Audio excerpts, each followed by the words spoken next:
how do we parent in incredibly treacherous times?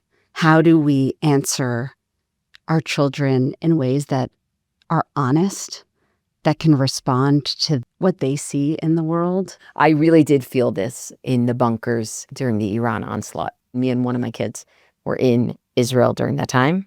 We'd have to go down to the bunker. All I could do was like put my hand on my kid's shoulder. I'm not changing anything. Did he ask you questions? Oh my gosh, talk about narratives. He said to me, I'm going to have a story to tell my grandchildren. I'm going to tell my grandchildren this story, what I went through. I'm going to tell my grandchildren this story. He went straight to narrative as a source of meaning. I mean, it's such an extraordinary form of strength and hopefulness to be like, not only will I get through this, this will be my story, and I will share this story.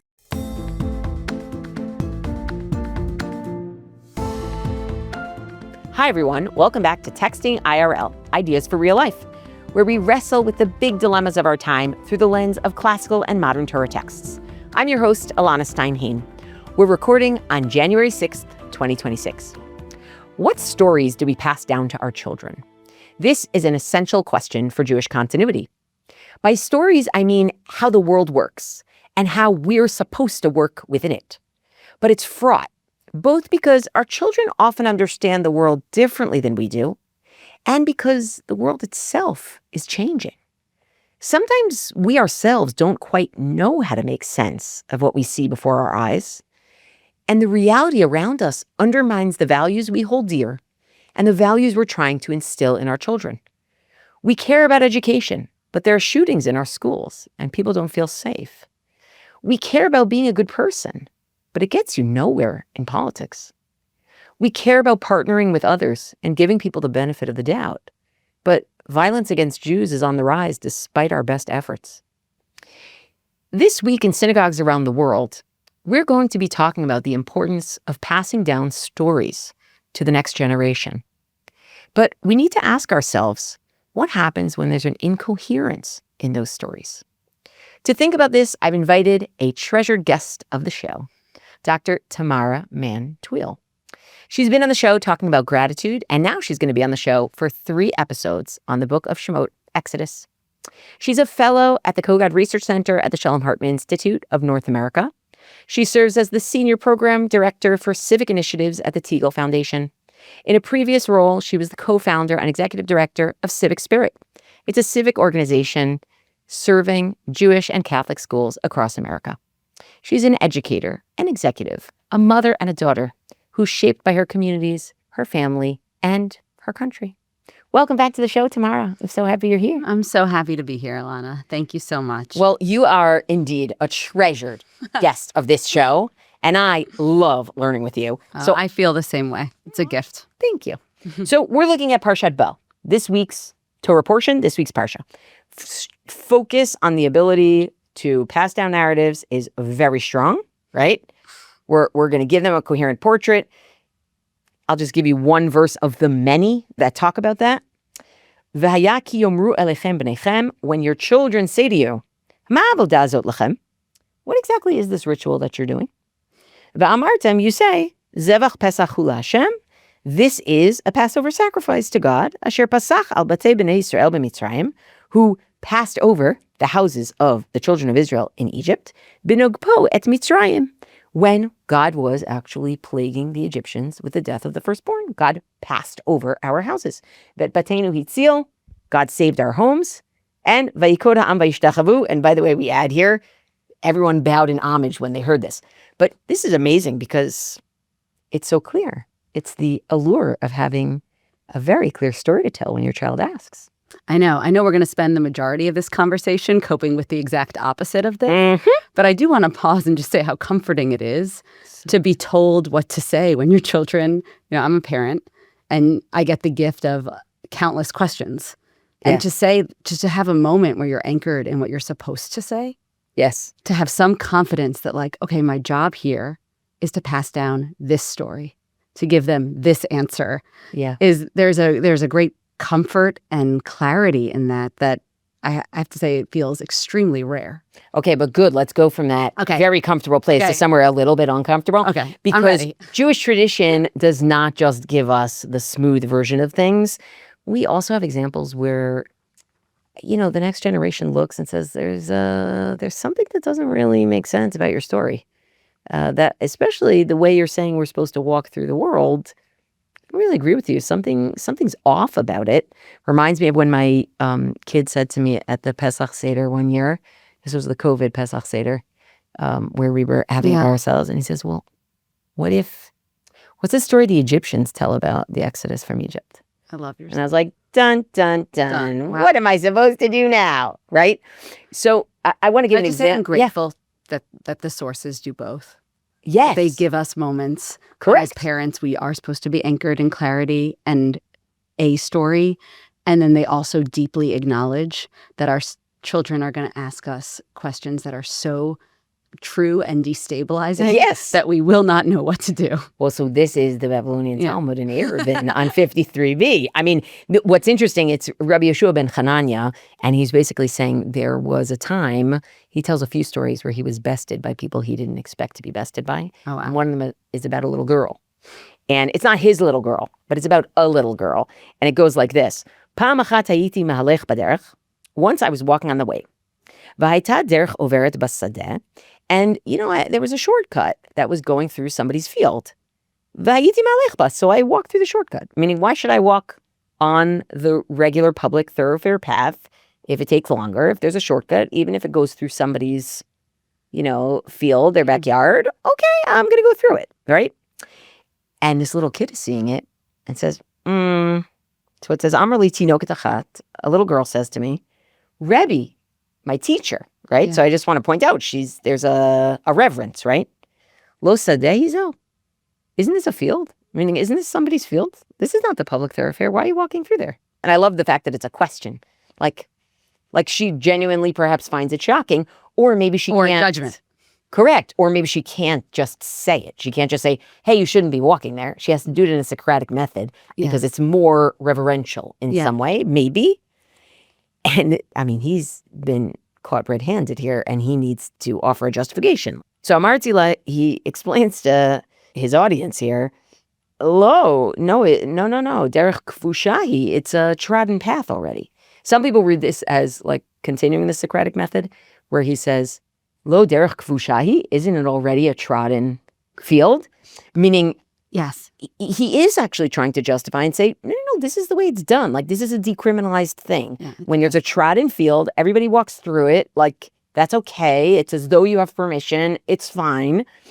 But she says, Amberly, she said to me, listim kmotcha kvashuha.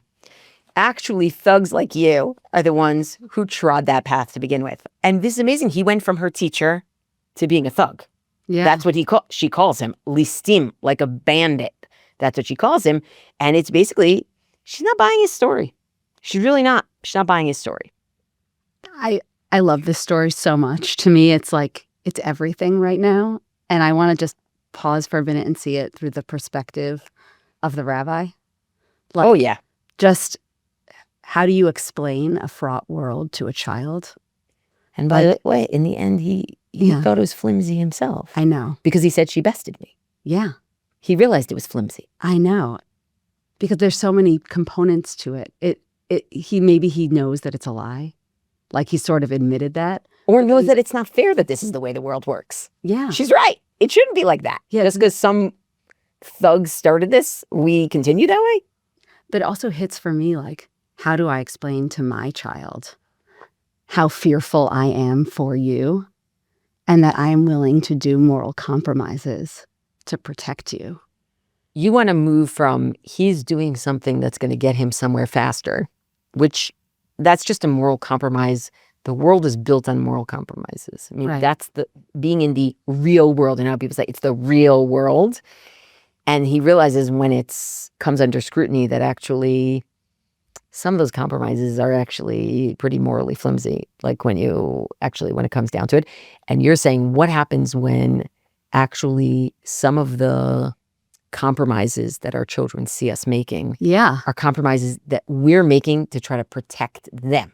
Yes. And they still don't, it's not just they still don't, they're sort of like, this doesn't make any sense. This is not a good thing that you're doing. You're like, no, this is a good thing that I'm doing because I'm protecting you. Right. And how do you ever explain that? Do you have an example of that in your life that you're thinking about? Well, the reason I was actually thinking about it Yeah. is because of this novel, The Road, Okay. by Cormac McCarthy. I don't know if you've read it yet, but I I have know you not. will. I'm sure many of our audience members have read it. It's like an astounding novel that I just actually should have read it earlier in my life, but I was afraid of it. Oh, wow. It's this post-apocalyptic novel, and it takes place in just some of the language is so extraordinary. It's like a cauterized landscape, an ashen scab land. It's America after something you don't even ever understand in the novel what went wrong. Wow. And it's a father and a son. And it's just such a profound journey. And there are so many moments in the text where the father really does make moral compromises that are almost that he can't explain away. Mm. Have you ever crossed a street to protect a child and you can't really explain why you just crossed the street or moved a subway car or just any of the small little things you do that are not like wildly aligned with your values or the values you explain to a child? Like, to me, that's I empathize so much with the rabbi. I think there are two ways that you go in those situations. One is you actually say, what I was doing was moral. And the other is you say, what I was doing was it was immoral, but the morality is suspended for the moment, right? And by the way, I'm literally sitting in Israel for these 2 years. Yeah. And what story do you think people are telling their children when they have to go out to war and they come back and they've killed people? So either you say this is a moral action, or you say the morality is suspended in some way, or maybe regular morality is suspended in the way, and this is morality of war, and this is not. How do you explain? Yes, I And think explain any of that. I think that's where parenting is for so many of us right now. Yeah. It's exactly like that's the essential quandary. And that moment where the young girl says, "You're a robber." Yeah. It's hard. It's hard. For me, Yes, it's very but she'll come back. But she'll come back from it because he comes back from it and says, you know what, you're right. I'm not going to do that. But like, if politics is an ugly game, but you have to play it, and you have to play it in order to be safe, in order to ensure the safety and the future of your children, then they look at you and they say, well, why are you playing that ugly game? You say, well, I'm playing that ugly game for you. What is that? Yeah. I'd love to hear an excerpt from you. I want to. I think it would be amazing. If you don't mind, I'd like to bring us into the text. I'm just going to bring us into the very opening, which is so intense and I think offers another way for me, like through this quandary of how do we parent in incredibly treacherous times? Yeah. How do we answer our children in ways that are honest, that can respond to what they see in the world? Mm-hmm. And then, I feel like it does all this stuff. So let me just get us right into the beginning. Yeah, although I do want to just say it's easy because it's clear that it's an apocalypse. I just want to say. Yeah. I think most of the decisions we have to make are not when we're already in the cauterized landscape. It's when you're trying to figure out how not to end up in the cauterized landscape. But please. Yeah. With all due. Take the other road. Correct. When we woke in the woods, in the dark and the cold of the night, he'd reach out to touch the child sleeping beside him. Nights dark beyond darkness, and the days more gray, each one than what had gone before. Like the onset of some cold glaucoma dimming away the world. His hand rose and fell softly with each precious breath. And I think, to me, what this does so intensely and starkly is, as a parent, it almost like everything's wrong. Like the outside world is so bleak and hopeless and unbearable. And you have your hand on this precious gift's body. And you can just feel that. Like you can feel the precious breath, and it is different and still holy and still worthy of all of your attention. But you can't actually change the situation. No, in any sort of transformative way. I really did feel this in the bunkers during the Iran onslaught. I really did feel it. Meaning I was sitting, half my family was stuck in America. Yeah. because they had gone in for a family thing. And then me and one of my kids were in Israel during that time. And I mean, they're playing for keeps. Irana's playing for keeps. They're not Houthis. They have shoes. They have money. They have bank accounts. They have like all of it. And they want to destroy Israel. And there we are. We'd have to go down to the bunker, not be able to leave the apartment really for days because we weren't sure when the next attack was going to be. We had a very short amount of time. Yeah. And I couldn't really transform the situation in any meaningful way. I mean, I was literally carrying our passports around with us. They said, carry all your passports, any of your medications, anything like that, because in case your building gets hit, you won't be able to get back in. So all I could do was like put my hand on my kid's shoulder or invent games for us to play. But the point is, his preciousness was no less precious in those moments. It's just, that was the only light during that time. Just being Holding a parent. him. Just holding him. I'm not changing anything. Did he ask you questions? Did he? Oh my gosh, talk about narratives. He said to me, oh, I'm going to have a story to tell my grandchildren. I'm going to tell my grandchildren this story, what I went through. I'm going to tell my grandchildren this story. He went straight to narrative as a source of meaning, not as a source of incoherence. It was as a source of meaning. That's so incredible. And power. And that's so different, actually, than what happens in the road. Do you know why you think he was? I mean, it's such an extraordinary form of strength and hopefulness to be like, not only will I get through this will be my story, and I will share this story. Like that level of like, strength in your son is so...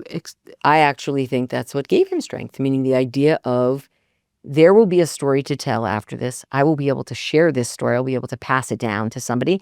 That makes me think I can weather this. I can weather this because there's going to be a next piece where I'm actually holding critical information. I'm actually holding a critical experience that I'm going to give to other people. And it makes it worth being able to live through it and not just collapse under its weight, right? There's something to that. I also think that is like, honestly, I think that's like the deepest gift you could give a child in some way. Like in this moment, like he knew that he was creating his own narrative, and that was for his children. Yeah, is so astoundingly beautiful, actually. Yeah, it came out of his heart. Meaning, I didn't feed it to him; it came out of his heart, right? One of the things actually during COVID that I thought was interesting is people would talk about how we want to be able to tell the story of how we were during COVID in a way that would make us proud. Meaning, tell a story that would make us proud, not a story that would make us look selfish, not a story that would make us look, I don't know, callous towards other people, but a story where we could say we were proud of the way that we behaved during this time.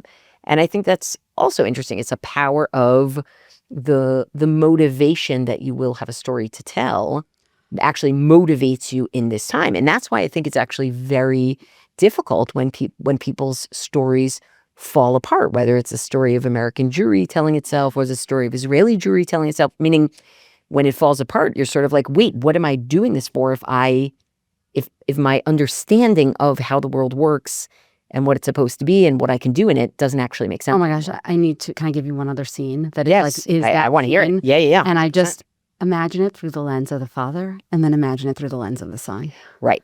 So they're on the Father, he's powerless. Right. Yeah. So they're on the road together, and the Father is trying to keep them alive, and the Son is questioning the Father constantly. But the hardest moments in the text for me when I'm reading it is when the Father does not let the boy help people, or when the Father protects the boy with violence to others. And you can see it as necessary when you're reading it, and even then it's so profoundly difficult. The Father talking to the Son. My job is to take care of you. I was appointed to do that by God. I will kill anyone who touches you. Do you understand? Yes. He sat there, cowled in the blanket. After a while, he looked up. Are we still the good guys? He said. Yes, we're still the good guys. And we always will be? Yes, we always will be. Okay. And then a little bit later in the text, you have to talk to me, he said. This is the Father. I'm talking. Are you sure? I'm talking now. Do you want me to tell you a story? No. Why not? The boy looked at him and looked away. Why not? Those stories are not true. They don't have to be true, they're stories. Yes, but in the stories we're always helping people, and we don't help people. Why don't you tell me a story? I don't want to. Okay, I don't have any stories to tell. So, oh my God, I like cry reading it now. I find it so profoundly devastating. And for me, the father is trying to retain what anchored him in his childhood. He's trying to tell stories of the world as it once was. Yep. He's trying to give values that have held him together, the values that are completely shaping his parenting. And they don't work. It also sounds like they don't suffice. They don't explain the world the boy is experiencing. Seeing. And all there is left is absence. Right. When I look at this, I say, okay, they are in the gap between the story that they had and the new story, and that is a very scary place to be. You know, when people say, there are no words. Yeah. I think when people say there are no words, I know it's so cliched, it's actually they're like, oh, shoot. What I thought I knew, I don't know anymore. Right. And I'm not sure what I know yet. But it is crucial to get words at some point. It is crucial to get words, even if that story is going to have to be finessed again and again and again. It's actually crucial. We need to be able to have some sort of roadmap that we give ourselves for the world. And so we need to figure out what story will make sense. I love that. And I see it. I completely agree with you. And I also see it like maybe I would just put it in slightly different valence, which is this story works in such a profound way for the father. Correct. Like it's kept the father alive. It's kept the son safe. It's kept them moving even when they get to places and realize there are no answers. Right.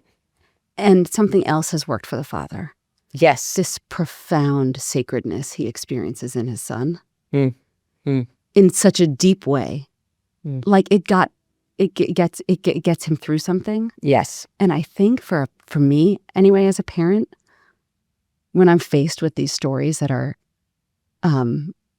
or questions I can't answer, or I'm passing on a world I don't understand and I'm making mistakes. Yeah. I just have so much like emotional connection to like that distinction that these things have really worked for me.